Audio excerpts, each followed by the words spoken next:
আসসালামু আলাইকুম। কেমন আছেন সবাই? আজকে আমরা শিখব কিভাবে আমরা কন্টেন্ট রাইট করতে পারি, একটা কন্টেন্টকে কিভাবে আমরা লিখতে পারি, কন্টেন্ট রাইটিং এর কি গুরুত্ব এই সম্পর্কে আমরা আজকে জানবো।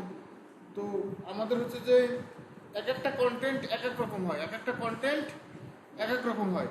ভিডিও কন্টেন্ট এক রকমের লিখতে হয় আগে, তারপর সেটাকে উপস্থাপন করে ভিডিও বানাইতে হয়। তারপরে অডিও কন্টেন্ট একরকম হয়।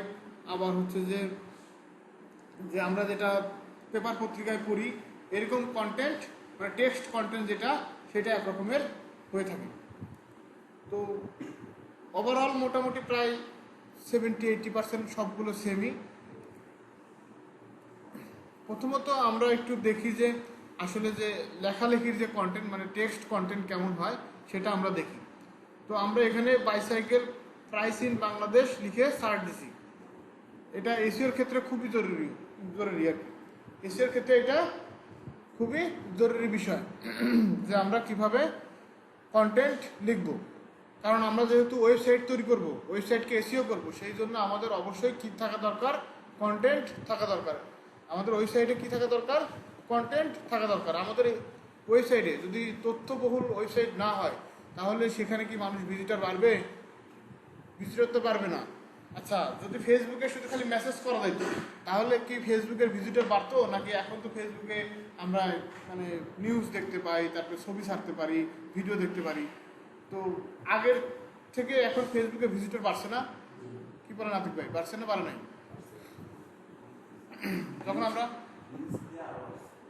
যখন আমরা প্রথম ফেসবুক চালাইতাম কি করা যেত, মেসেজ করা যেত, ঠিক না? তারপরে আবার কি আসলো, ফ্রি মেসেজ পাঠানো। তারপরে সেখানে আসলে কি ছবি আপলোড দেওয়া যায়, বা ছবি আপলোড দিতে মানুষ লাইক করে। আবার হ্যাঁ, তারপরে কি আসলো, ওখানে আবার হচ্ছে যে লাভ রিয়্যাক্ট, তারপরে হাহা রিয়্যাক্ট, মানে এরকম রিয়্যাক্ট আসলো। তো প্রথমে যখন লাইকের অপশন ছিল না, আমার এক ফ্রেন্ড আমাকে বলছে কি যে শুভ, আমি তো ফেসবুকে ছবি দিয়েছি, তুমি আমাকে একটু লাইক দাও। আমি বলছি ঠিক আছে, তোকে ডবল লাইক দেবো। ওই এখন ক্লাস শেষ করার পরে নিচে আসার সময় এখন কি, আচ্ছা ডবল লাইক দিলে তো লাইক তো চলে যাবে আবার। তুমি খুবই শয়তান। আমি তো বুঝছো তাই নেই, বুঝছি। তো তারপরে আমাদের কি আসলে আস্তে আস্তে ওখানে মানে ভিডিও ছাড়া যায়। তারপরে আস্তে আস্তে সবাই বিভিন্ন নিউজ পত্রিকাগুলো তাদের চ্যানেল খোলা শুরু করলো, ওখানে ভিডিও দেয়, ইউটিউবেও ভিডিও দেয়, ওখানেও ভিডিও দেয়।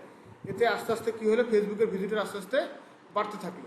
তারপরে আবার কি কিছুদিন পরে কি হইলো, আমি একটা স্কুলে চাকরি করতাম, তখন আর কি ফেসবুক অত চালাইতাম না। মানে ফেসবুকে ঢুকে যে সময় নষ্ট করবো, মানে খাতা কাটতে কাটতে জীবন শেষ, ফেসবুকে ইয়ে করবো কখন। তো আমি আমার বন্ধুদের ইয়েতে গেছি, মানে মেসে গেছি। এখন ওরা দেখি যে কী ব্যাপার, ফেসবুকে ঢুকে ভিডিও দেখে, ভিডিও একের পর এক দেখতেই আছে। কী ব্যাপার, তোমরা ফেসবুকে ভিডিও দেখো? হ্যাঁ। পরে দেখলো যে হ্যাঁ, ফেসবুকে ভিডিও মানে রিলস আর কি ছাড়ে, মানে একটা ভিডিওতে অন করলে পরে একের পর এক ভিডিও আসতেই থাকে। কিন্তু প্রথমে এরকম আসতো না, একটা ভিডিও দেখলাম ওইটাই শেষ। মানে আস্তে আস্তে কিন্তু এই যে মানুষকে ইনগেজ করছি। তারপর হচ্ছে যে মানে মানুষকে কিভাবে এনগেজ করা যায়, মানে তথ্যবহুল ইনফরমেশন দিয়ে আমাদের ওয়েবসাইটে আমরা কী করবো, মানুষকে এনগেজ করব, যে মানুষের যেটা প্রয়োজন সেটা যেন ওই ওয়েবসাইটে থাকে। ধরেন যে আমরা এখানে বাইসাইকেল প্রাইস ইন বাংলাদেশ লিখছি, তো আমাদের এখানে শো করছে কয়েকটা ওয়েবসাইট, এখানে শো করছে। তার মানে এখানে অবশ্যই বাইসাইকেল সম্বন্ধে কিছু কন্টেন্ট এখানে দেওয়া আছে, যে কন্টেন্টগুলো মানুষ এসে পড়ে উপকৃত হয়, পড়ে কী হয়, উপকৃত হয়। তো আমাদের কন্টেন্ট লেখার সময় কয়েকটা বিষয় খেয়াল রাখতে হবে, যে আমরা এমনভাবে কন্টেন্ট লিখবো যে কন্টেন্টটা যেন ক্লাস 1-এর বাচ্চা পড়লেও যেন বুঝতে পারে, ক্লাস 1-এর বাচ্চা পড়লেও যেন বুঝতে পারে। একটা কথা মনে পড়ে গেছে, তারা ভিডিওটা বন্ধ করবো। আচ্ছা, আমরা এই ওয়েবসাইটটাতে যাই, আমরা এখানে আসলাম। এখানে একটা কি, এটা একটা মানে বাইকের ওয়েবসাইট। এটা কি বাইকের ওয়েবসাইট, এখানে বাইক কেনা বেচা হয়। তো আমরা একটু নিচের দিকে আসি, ওয়েবসাইটটা কেমন। এই দেখেন বিভিন্ন কোম্পানির যে বাইক আছে সেগুলো কী দেওয়া আছে, লোগো দেওয়া আছে। বিভিন্ন কোম্পানির বাইকের কি দেওয়া আছে, লোগো দেওয়া আছে। মানে আমরা এই ওয়েবসাইটে ঢুকলে বুঝতে পারবো যে আমরা কোন কোন কোম্পানির বাইক এখানে পাচ্ছি। তো এটা একটা ইনফরমেশন না যে একজন মানুষের যদি মনে করে যে আমি শুধু হুন্ডা বাইক কিনবো, তো এখানে এসে তার তো প্রথমে এসে খোঁজা লাগবে দেখি হুন্ডা বাইক আছে কিনা। কিন্তু এখানে লোগো দেখে কিন্তু তারা বুঝতে পারতেছে ও আচ্ছা এখানে হুন্ডা বাইক আছে, আবার রয়্যাল এনফিল্ডও আছে, বাহ, তাহলে তো এখানে আমি যেটা চাই সেটাই পাচ্ছি না। তাহলে এখানে কিন্তু সে কি হলো, একটু আকৃষ্ট হইল না।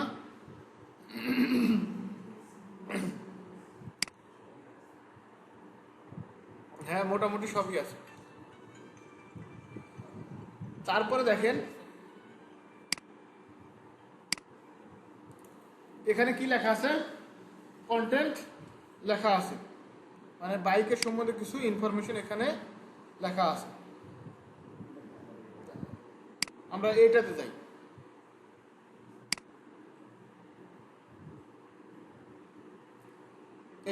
আমরা এইটাতে দেখেন আমাদের এটা একটা কিন্তু আলাদা একটা ওয়েবসাইট। এখানে শুধু বাইসাইকেল। আচ্ছা, এখানে দেখেন আমরা যে কন্টেন্টটা লিখছে, এখানে কন্টেন্টের একটা কি আছে, টাইটেল আছে, হেডিং ট্যাগ আছে।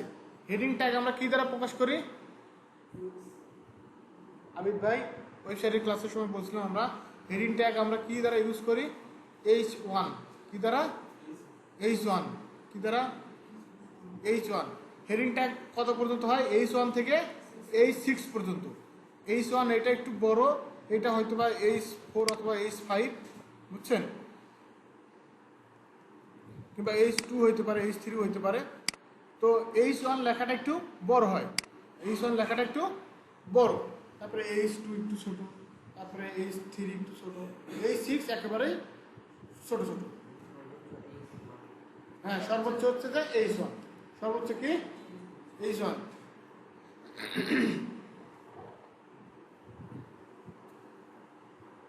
আচ্ছা, ইয়া কই রেজাল ভাই, এই যে কি নাম ওনার, নীরব কাজী, রুমে ঘুমাচ্ছে।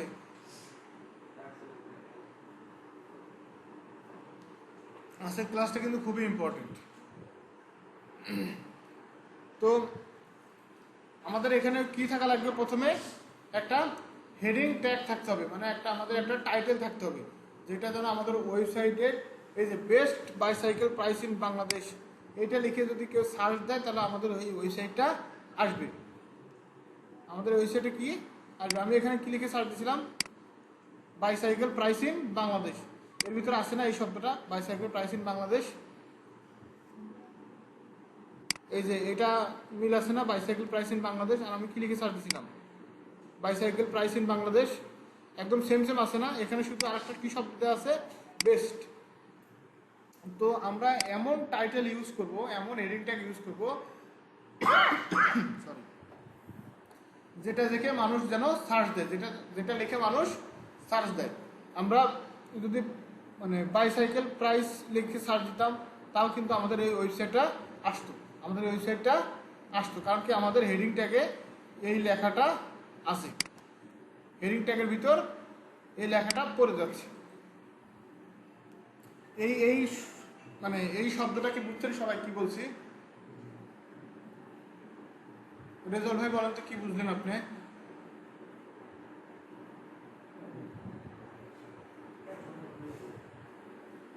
হ্যাঁ, মানে আমি যে বুঝাইলাম, কি বুঝাইলাম এতক্ষণ, যে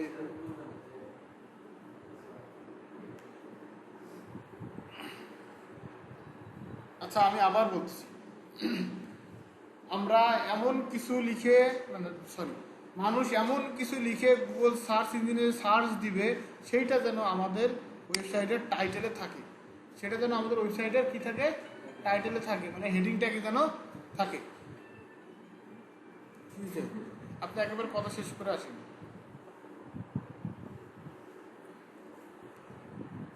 তো আমরা এখানে বাইসাইকেল প্রাইস ইন বাংলাদেশ লিখছি না? এখানে মিল আছে না? এর এই শব্দটার ভিতর বাইসাইকেল প্রাইস ইন বাংলাদেশ লেখা আছে, মানে এই ইয়াটার ভিতর, টাইটেলটার ভিতর আছে না? সেই জন্যই আমাদের এই ওয়েবসাইটটা আসছে। বুঝছেন? এখানে তো ওই যে কার লেখা আসছে কখনো, মানে কারের কোনো ওয়েবসাইট আসছে এখানে? দেখেন তো আমাদের এখানে কারের কোনো ওয়েবসাইট আসছে? নাই তো, কারণ আমরা কার লিখে এখানে সার্চ দেইনি। আচ্ছা, আমরা বাইসাইকেল লিখে সার্চ, তো বাইসাইকেল প্রাইস লিখে সার্চ।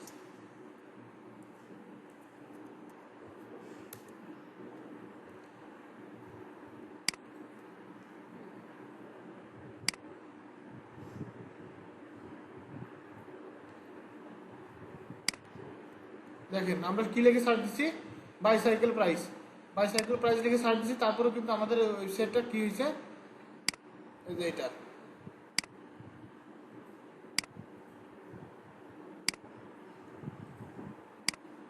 বাইসাইকেল প্রাইস লিখে সার্চ দিচ্ছি, তারপরে আমাদের এটা কি আসছে, প্রথমে আসছে। আসছে না? কেন আসছে? কারণ হচ্ছে যে আমাদের এই টাইটেলের এখানে এই যে বাইসাইকেল প্রাইস কথাটা আমাদের টাইটেলে আছে। এই কথাটা কি বুঝছেন সবাই? আতিক ভাই বুঝছেন?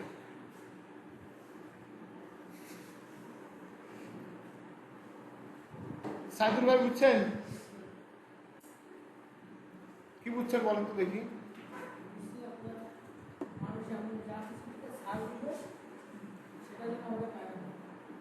হ্যাঁ,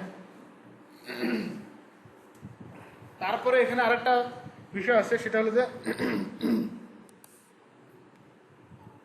তারপরে আমাদের এখানে কি দেওয়া আছে, একটা ডেসক্রিপশন দেওয়া আছে। এখানে কি দেওয়া আছে? একটা ডেসক্রিপশন। একটা জিনিস আগে দেখি,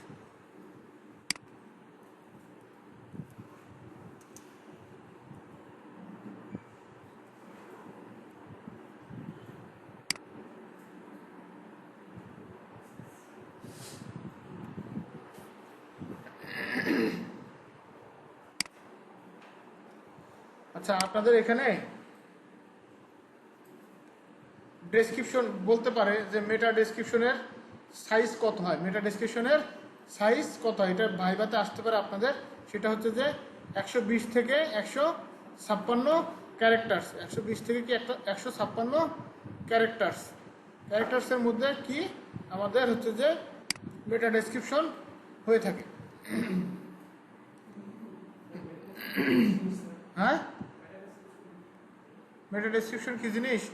ধরেন যে এই যে best bicycle price in Bangladesh লিখছে না, এর নিচে একটা ডেসক্রিপশন আছে না, ছোট ডেসক্রিপশন, মানে এটার একটা সংক্ষিপ্ত বিবরণ। সেটাই কি মেটা ডেসক্রিপশন, একটা সংক্ষিপ্ত বিবরণ, কোনো একটা টাইটেলের একটা সংক্ষিপ্ত বিবরণ, সেটা হচ্ছে যে মেটা ডেসক্রিপশন। ধরেন যে আমার সম্বন্ধে যদি মানে কেউ মেটা ডেসক্রিপশন দেয়, প্রথমে আমার টাইটেলটা কী হবে, এমডি হযরত আলী শুভ, তারপর এটা মেটা ডেসক্রিপশন হবে। ধরেন যে এমডি হযরত আলী শুভ, সে এখানে এখানে এই কাজ করছে, তার কোম্পানি আছে, এরকম মানে একদম 4-5 লাইনে, যেন সে বুঝতে পারে যে 4-5 লাইনে যেন বুঝতে পারে যে তার বিষয়ে মানে সে এই কাজ করে থাকে। এই জিনিসটা কি বুঝছেন সবাই? তো এখানে একটা ডেসক্রিপশন আমাদের লেখা আছে। তো এখানে দেখেন ডেসক্রিপশনের ভিতরে আবার কি দেওয়া আছে, কিওয়ার্ড, মানে ইম্পর্টেন্ট কিওয়ার্ড দেওয়া আছে। আমাদের এখানকার কিওয়ার্ড কি, বাইসাইকেল। দেখেন বাইসাইকেল এখানে লেখা আছে না, তারপর আবার এখানে কি দেওয়া আছে,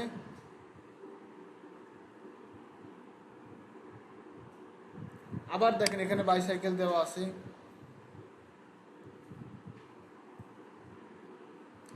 আবার দেখেন এখানে কি দেওয়া আছে, বাইসাইকেলস দেওয়া আছে, মানে এখানে বাইসাইকেলস দেওয়া আছে। মানে কেউ যদি বাইসাইকেলস লিখেও সার্চ দেয়, তারপরে যেন আমাদের এই ওয়েবসাইটটা আসে, আমাদের ওয়েবসাইটটা যেন শো করে।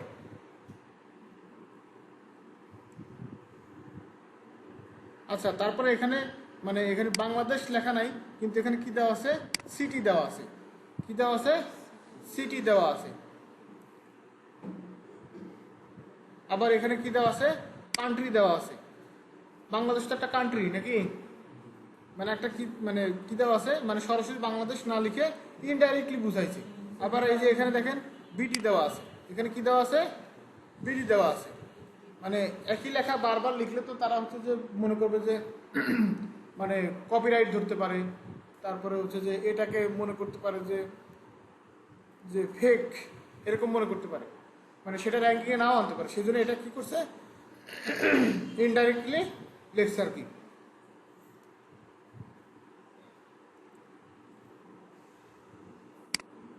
এই দেখেন আবার এখানে কি লিখছে, প্লেস। আচ্ছা এখানে প্রাইস লেখে নাই কোথাও, হ্যাঁ ওই লো কস্ট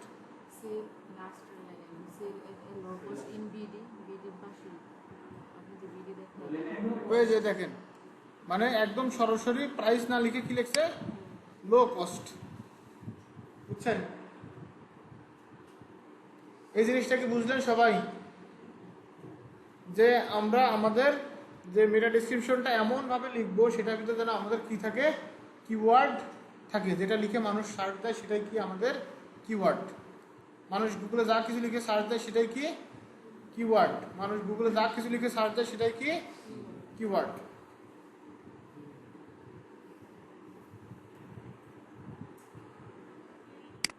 আচ্ছা তারপর আমরা একটু নিচে যাই। তারপর আমাদের এখানে কি দেওয়া আছে, সাব হেডিং দেওয়া আছে। এখানে কি দেওয়া আছে, সাব হেডিং বা H2 দেওয়া আছে, H2 অথবা H3। আবার এটার আবার কি দেওয়া আছে, আবার একটা মেটা ডেসক্রিপশন দেওয়া আছে। আবার এখানে কি দেওয়া আছে, রোড বাইসাইকেল, এটা একটা কি দেওয়া আছে আমাদের হেডিং ট্যাগ দেওয়া আছে, মানে এটা হয়তো বা H6 এরকম হইতে পারে। আর এই যে লেখাগুলো এগুলো কিন্তু প্যারাগ্রাফ, এগুলো কি প্যারাগ্রাফ, এগুলো কি দ্বারা প্রকাশ করা হয়, পি দ্বারা। এগুলো কি দ্বারা প্রকাশ করা হয়, পি দ্বারা। এগুলো আমরা যখন ওয়ান পেজ এসিও করবো তখন আরো ভালো করে মাথায় ক্লিয়ার ঢুকে যাবে। আচ্ছা তারপরে এখানে আমরা কোথায় যেন একটা লিঙ্ক দেখছিলাম, এই যে এখানে দেখেন একটা কি দেওয়া আছে,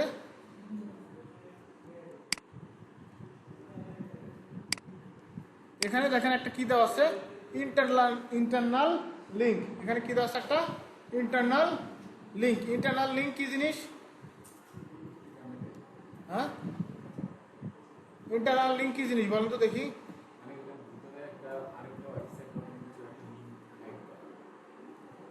আচ্ছা ধরেন যে এই রুম আর ওই রুম পাশাপাশি না, এই রুমের দুইটা আলাদা আলাদা দরজা আছে, এবং যদি আমরা মাঝখানে দরজা বানাই দিই তাহলে এটা কি হলো, মাঝখানে একটা দরজা হইলো না, মানে এক রুম থেকে আরেক রুমে যাওয়ার জন্য একটা মাঝখানে একটা ইন্টারনাল লিঙ্ক তৈরি হইলো। তো এই ওয়েবসাইটে তো অনেকগুলো পেজ আছে না, এই ওয়েবসাইটে তো অনেকগুলো পেজ আছে। তো এইটা একটা পেজ, এইটা একটা পেজ, তো দুইটা পেজে ঢোকার আলাদা আলাদা লিঙ্ক না, দুইটা পেজে ঢোকার তো আলাদা আলাদা লিঙ্ক। তো আমরা কি করছি, এই লিঙ্ক থেকেই কিন্তু এই যে এই ইন্টারনাল লিঙ্কের মাধ্যমে এই লিঙ্কে ঢুকছি, মানে একই ওয়েবসাইটের ভিতর এক পেজ থেকে আরেক পেজের সাথে যে কানেকশন সেটাকে কি বলা হয়, internal link. Is it clear? Rimapu clear? আপনার তো কম্পিউটার ইঞ্জিনিয়ারিং করছেন। হাবিবুর ভাই ক্লিয়ার? একটাই মানে একই ওয়েবসাইটের ভিতর একটা পেজের সাথে আরেকটা পেজের যে লিঙ্ক করা সেটাকে কি বলা হয়, ইন্টারনাল লিঙ্ক। সেটাকে কি বলা হয়, ইন্টারনাল লিঙ্ক। আচ্ছা এক্সটার্নাল লিঙ্ক কি জিনিস, এক্সটার্নাল লিঙ্ক কি জিনিস, ধরেন যে এখানে লিঙ্ক করা আছে না, আমরা যদি এখানে ক্লিক করতাম অন্য একটা ওয়েবসাইটে চলে যেত। ধরেন যে এখানে ক্লিক করছি আমাদের এই ওয়েবসাইটে চলে আসছে, এই ওয়েবসাইটে চলে আসছে, সেটাকে কি বলা হয়, এক্সটার্নাল লিঙ্ক। বুঝছেন এটা, বুঝছেন?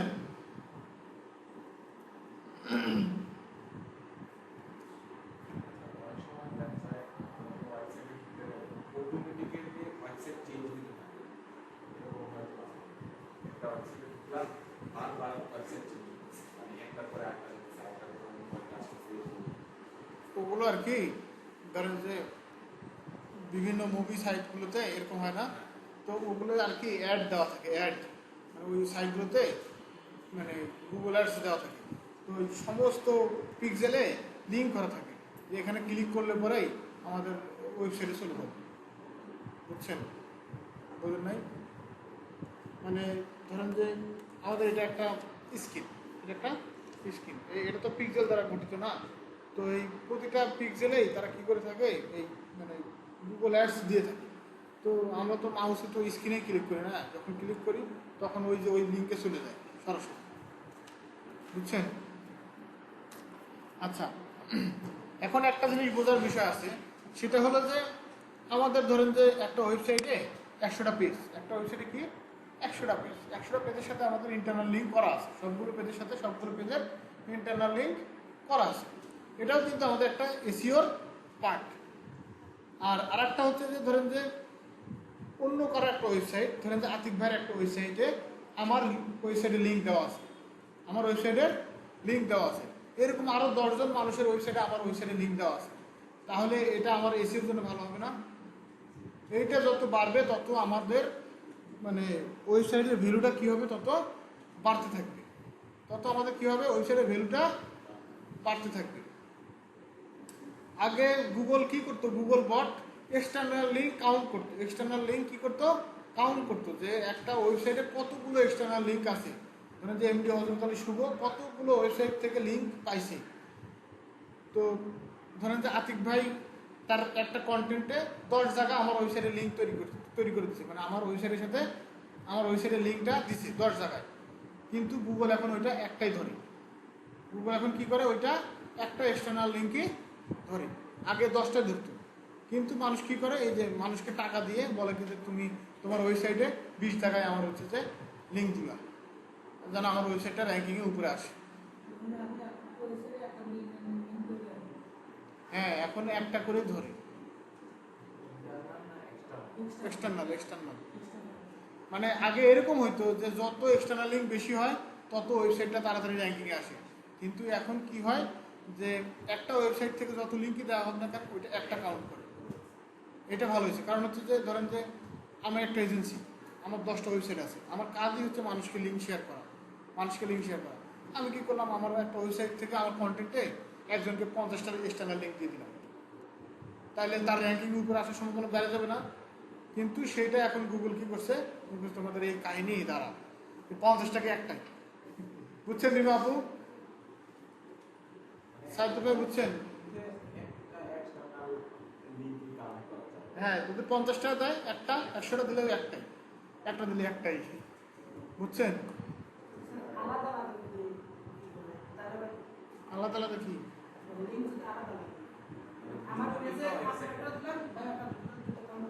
হ্যাঁ, এটা তো কাউন্ট করবেই। গুগল ভাই কি গোলায় গেছে নাকি? গোলায় গেছে বিষয়টা? না, আমার মনে হয়েছে যে বিষয়টা গোলায় গেছে, ক্লিয়ার হয়েছে বিষয়টা। আবার একটু ভালো করে শুনি, সেটা হলো যে আমার একটা ওয়েবসাইট আছে, আমি চাই এটা র্যাঙ্কিংয়ে আসুক, আমি বললাম যে আমার এক্সটার্নাল লিঙ্ক লাগবে, ধরেন যে আপনাদের যে 10জন 20জন আছেন এখানে, বললাম যে আমাকে সবাই এক্সটার্নাল লিঙ্ক দাও, তোমরা সবাই 20টা করে লিঙ্ক দিবে আমাকে। যদি সবাই 20টা করে লিঙ্ক দেয়, এক একজন 20টা করে দিছে না, কিন্তু গুগল এখন একটাই কাউন্ট করবে। আগে গুগল কী করতো, 20টা করেই কাউন্ট করতো, কিন্তু এখন কী করবে, একটা করে কাউন্ট করবে। আপনারা 20 জন যদি 200 লিঙ্কও দেন, তাও কী করবে, 20টা কাউন্ট করবে, বুঝছেন এবার? আচ্ছা, মাথা ধরে গেছে।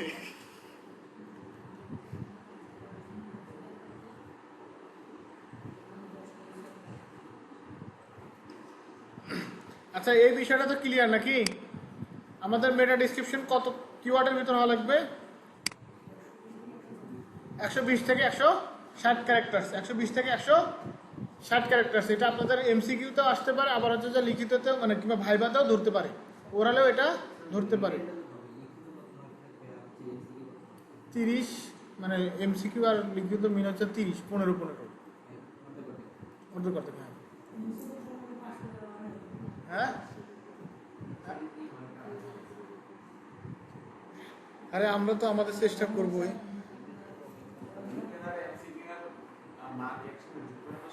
22,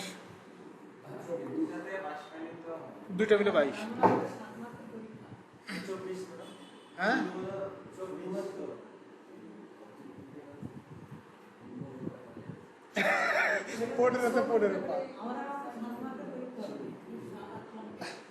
বিষয়টা হলো কি, শোনেন, ওনারা করা কার্ড দেবে, আপনারা দেখা দেখি করতে থাকবেন, ওনারা খাতা কেড়ে নিবে না, এটা নিশ্চিত থাকে যে খাতা এসে কেড়ে নিবে না, ফোন বের করা যাবে না, এটা হলো বিষয়।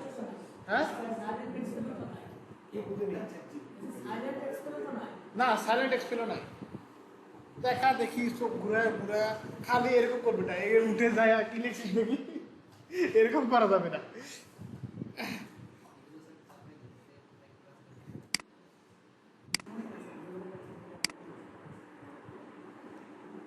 তো আমরা কি কি দেখছিলাম, যে আমাদের কি কি থাকা লাগবে, আমাদের একটা মানে হেডিং ট্যাগ থাকা লাগবে, মানে H1 ট্যাগ, আবার হচ্ছে যে আমাদের প্যারাগ্রাফ থাকা লাগবে, মানে মেটা ডিসক্রিপশন, আবার ইন্টারনাল লিঙ্ক থাকা লাগবে, এক্সটার্নাল লিঙ্ক থাকা লাগবে, আবার হচ্ছে যে সাব হেডিং থাকা লাগবে। তারপরে কি থাকা লাগবে আমাদের হচ্ছে যে বোল্ড করা থাকা লাগবে, আন্ডারলাইন থাকা লাগবে। আবার এখানে কি দেখেন, আবার এখানে পয়েন্ট আকারে আকারে লিখে দিছি। আবার আমরা নিচের দিকে দেখি, নিচের দিকে আবার কি দেওয়া আছে, কোশ্চেনের অ্যান্সার দেওয়া আছে। এরপরে যদি আমাদের কোনো কোশ্চেন থাকে সেগুলোর অ্যান্সার এখানে নিচে দেওয়া আছে।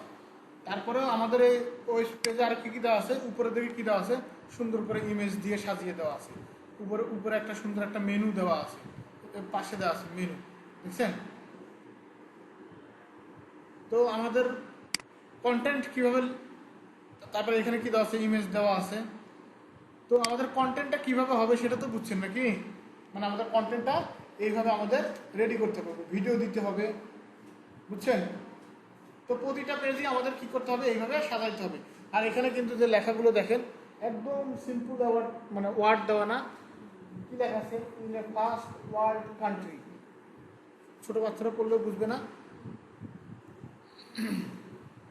তো আমাদের খুবই মানে সহজ সহজ ওয়ার্ড আমাদের ইয়াতে মানে রাখতে হবে, এবং কারো ইয়াটা কপি করা যাবে না, এবং কারো কন্টেন্ট কপি করা যাবে না। রিমা, হ্যাঁ হ্যাঁ, এগুলো গুগল কি করবে, ক্রলিং করবে। ক্রলিং করা মানে কি, ক্রলিং করা মানে চাকা ঘুরানো, মানে মাউসের চাকা ঘুরানো। আর গুগলের বর্ডার ক্রলিং করা মানে লাইন বাই লাইন পড়া, লাইন বাই লাইন পড়া। বুঝছেন সাইদুল ভাই? ঘুম পেচ্ছে নাকি? দেখে তো মনে হচ্ছে ঘুম পেচ্ছে। কি ভাবতেছেন?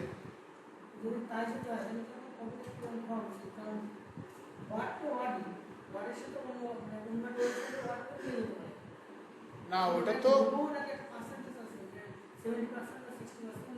না, ধরেন যে ওটা তো মিলবেই, কিন্তু তারপরে তো হুবহু যদি মিলে যায় 70-80% যদি মিলে যায় তো কপিরাইট ঢুকবে।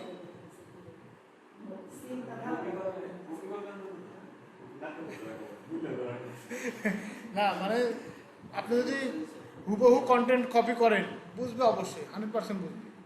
তার মানে তারপরেও যে গুগল যে অতটা জালিমও না। হ্যাঁ, কাটছাট করবেন, এডিট করবেন, নিজেদের মতো করে লিখবেন। আচ্ছা, এই জিনিসটা তো বুঝছেন নাকি? তো এরপরে আছে আমাদের হচ্ছে যে কিওয়ার্ড রিসার্চ।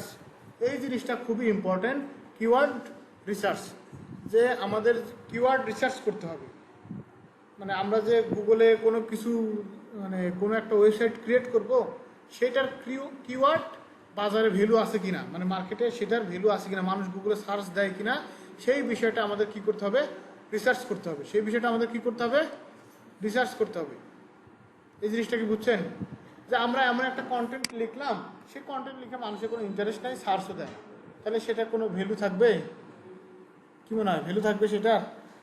তো সেই জন্য আমাদের কি করতে হবে, কন্টেন্ট মানে সরি কিওয়ার্ড রিসার্চ করতে হবে। কি করতে হবে, কিওয়ার্ড রিসার্চ করতে হবে। আমরা ইউটিউবে যেরকম দেখছি না, ইউটিউবে আমরা ভিডিআইকিউ কেন ইউজ করছিলাম,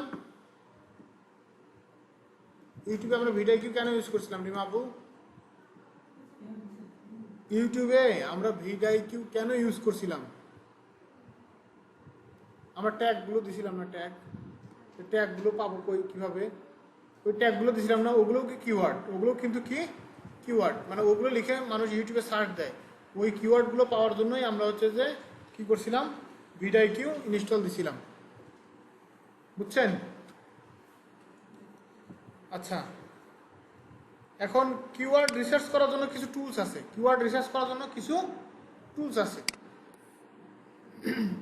তো সেই টুলসগুলোর ভিতর সবচাইতে পপুলার টুলস হচ্ছে যে Google keyword planner. Google keyword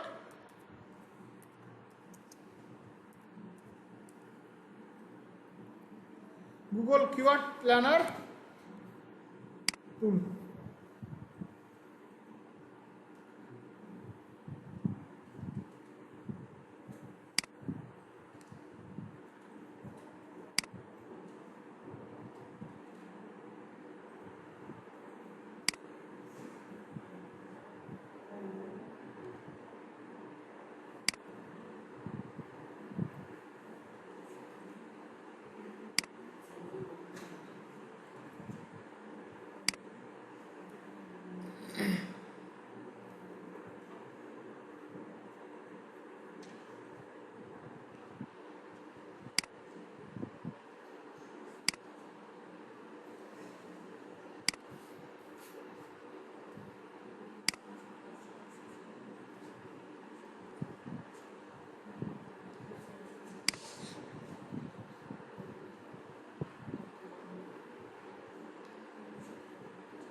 আচ্ছা, এটার অ্যাকাউন্ট খোলা পরে দেখে, আমি এখানে আগে দেখাইনি গুগল কিওয়ার্ড প্ল্যানার কি জিনিস।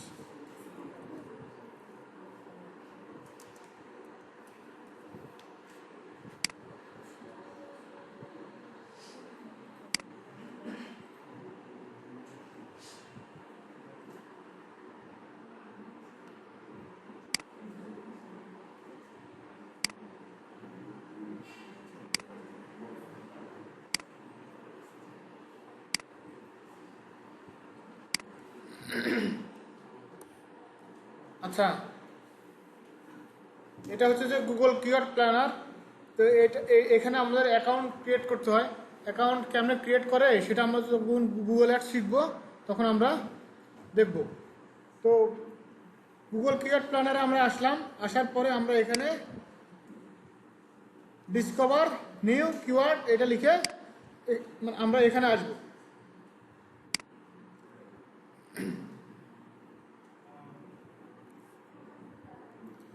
এখানে আমরা কি করব, একটা কিওয়ার্ড লিখে সার্চ দিব। সেটা হচ্ছে যে bicycle price.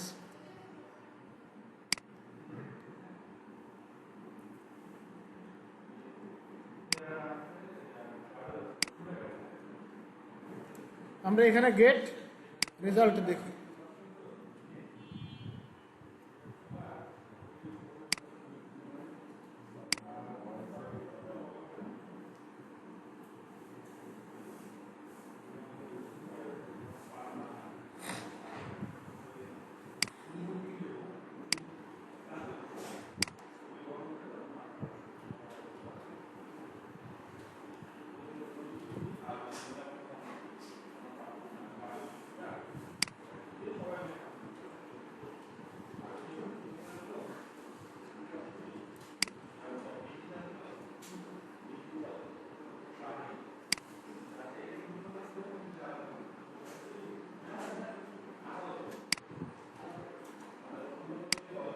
Discover new keywords এখানে গেলাম, যাওয়ার পরে এখানে আমরা হচ্ছে যে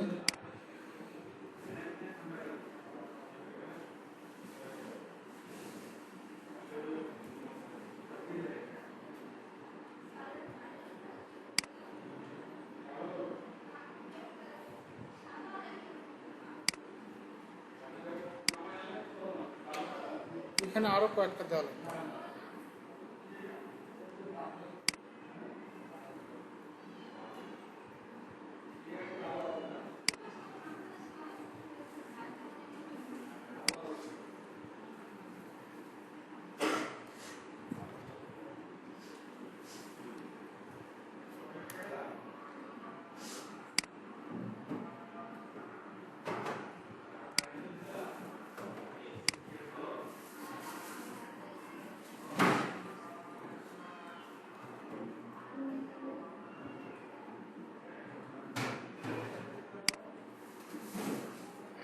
দরজা লাগাই